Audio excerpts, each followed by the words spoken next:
अब हम लोग अगला प्रश्न पढ़ेंगे।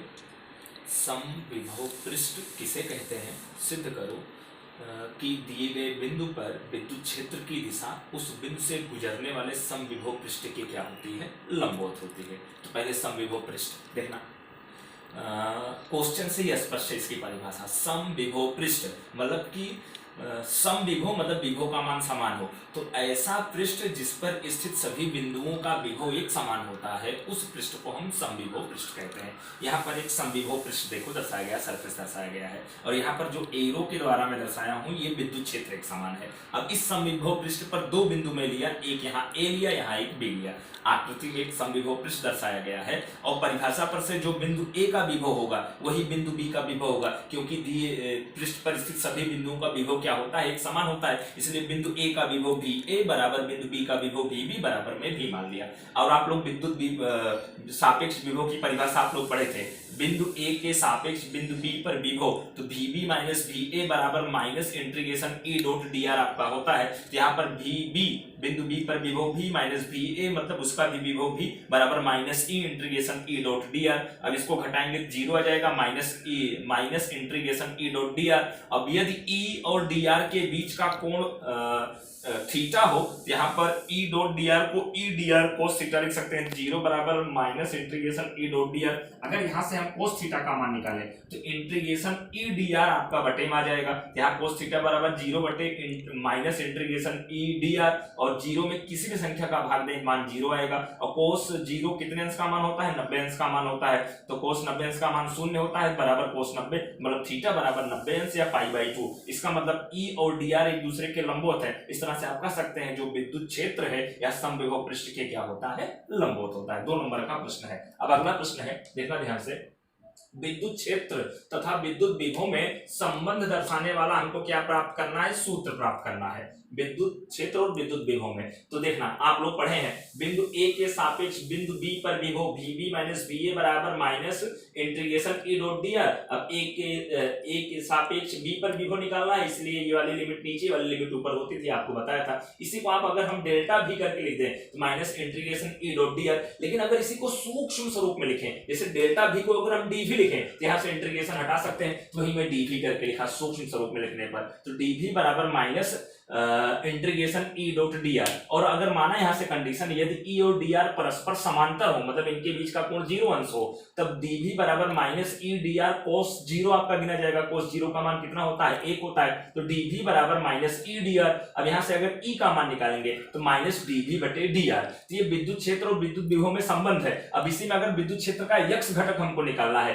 तो ई एक्स बराबर माइनस डी भी बटे डी एक्स। अगर वाई घटक निकालना है तो ई वाई बराबर माइनस डी भी बटे डी वाई, और जेड घटक अगर निकालना है ई जेड बराबर माइनस डी भी बटे डी जेड। और विद्युत क्षेत्र ई बराबर ई एक्स आई कैप प्लस ई वाई जे कैप प्लस ई जेड के कैप सदिश रूप में अगर लिखा जाए तो ई एक्स का मतलब माइनस डी भी बटे डी एक्स आई कैप माइनस डी भी बटे डी वाई जे कैप माइनस डी भी बटे डी जेड के कैप। इस तरह से विद्युत विभव विद्युत क्षेत्र में संबंध है। अब इस पर आधारित सवाल पूछा जाता है, अक्सर ये चीज थोड़ी कम पूछी जाती है, लेकिन इस पर सवाल, जैसे एक सवाल मैं यहाँ पर दिया हूँ, किताब में चर्चा नहीं इस मेथड के सवाल की, लेकिन फिर भी मैं आपको दिया हूँ। देखना, किसी स्थान पर विभव v बराबर 2xy plus 3yz square plus 3zx है, तो बिंदु 1,1,1 मीटर पर विद्युत क्षेत्र के घटक और विद्युत क्षेत्र का सदिश हमको प्राप्त करना है। तो v का मान जो था वो लिख दिया।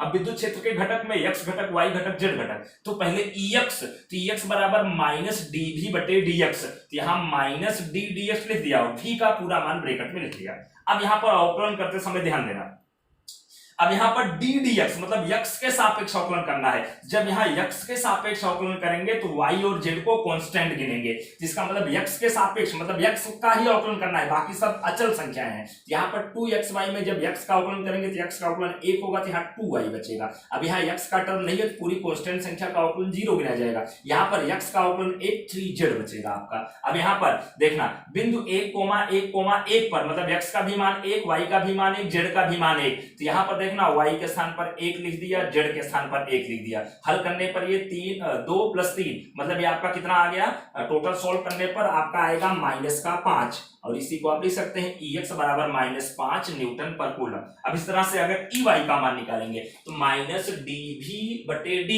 तो -d/dy लिख दिया और v का मान देखो ब्रैकेट लिख दिया। अब यहाँ y के सापेक्ष अवकलन करना है। अब y के सापेक्ष अवकलन करेंगे तो z और x कांस्टेंट संख्या होगी। तो यहाँ पर देखना अब y के सापेक्ष अवकलन हो रहा है, x कांस्टेंट है, यहाँ y है तो y का अवकलन 1 हो जाएगा, 2x बचेगा। अब यहाँ पर भी आपका y है तो y का अवकलन 1 हो जाएगा, 3z² बचेगा और यहाँ पर y का टर्म है नहीं, कांस्टेंट का अवकलन क्या होगा, 0 होगा। ये माइनस का -2, अब x के स्थान पर 1 लिखूंगा, फिर +3, अब z के भी स्थान पर 1 लिखूंगा, 1 का वर्ग +0, इसको सॉल्व करेंगे 2 एकम 2, यहाँ पर 1 का वर्ग 1, 3 एकम 3 और जोड़ने पर -5, मतलब Ey बराबर भी -5 न्यूटन पर कूलम आया। अब Ez बराबर -dv/dz, तो -d/dz, अब v का मान उठा के देखो रख दिया जो वाला था। अब यहाँ पर देखना z के सापेक्ष अवकलन करना है, x और y कांस्टेंट संख्या होगा, तो देखना माइनस का माइनस लिख दिया। अब यहाँ z का टर्म नहीं है तो पूरा कांस्टेंट, इसका अवकलन 0। अब यहाँ पर z² है तो z² का अवकलन जब करेंगे घात सामने आएगा, यहाँ 3 पहले से, 3 दूनी 6y और एक घात कम हो जाएगा 6yz हो जाएगा और यहाँ z का अवकलन 1, 3x बचेगा। अब यहाँ पर देखना माइनस का माइनस लिखेंगे, 0 का 0 और 6 लिखा, y के स्थान पर 1, z के स्थान पर 1 +3, x के स्थान पर 1, चूंकि बिंदु 1,1,1 पर हमको निकालना है। तो यहाँ पर आपका क्या होगा, देखना 0, अब यहाँ पर 6 एकम 6 हो जाएगा और 3 एकम 3, तो हल करने पर -9, तो Ez बराबर -9 न्यूटन पर कूलम। तो यहाँ पर देखना विद्युत क्षेत्र के घटक Ex, Ey, Ez निकल गया। अब सदिश वेक्टर E बराबर Exi cap, Eyj cap, Ez k cap, Ex का मान -5, फिर I कैप, फिर Ey का मान -5 j कैप और Ez का मान -9 k कैप। तो ये विद्युत क्षेत्र का सदिश हो गया। अब यही सवाल आप लोग पूरा V का वही मान लेना, खाली मैं बिंदु चेंज कर दे रहा हूं। तो बिंदु एक काम करना, 0,1,2 मीटर पर एक सवाल अलग करना और दूसरा सवाल करना बिंदु 1,2,3 मीटर पर। ये दो सवाल इसके जैसा ही आप लोग सॉल्व करना। ओके।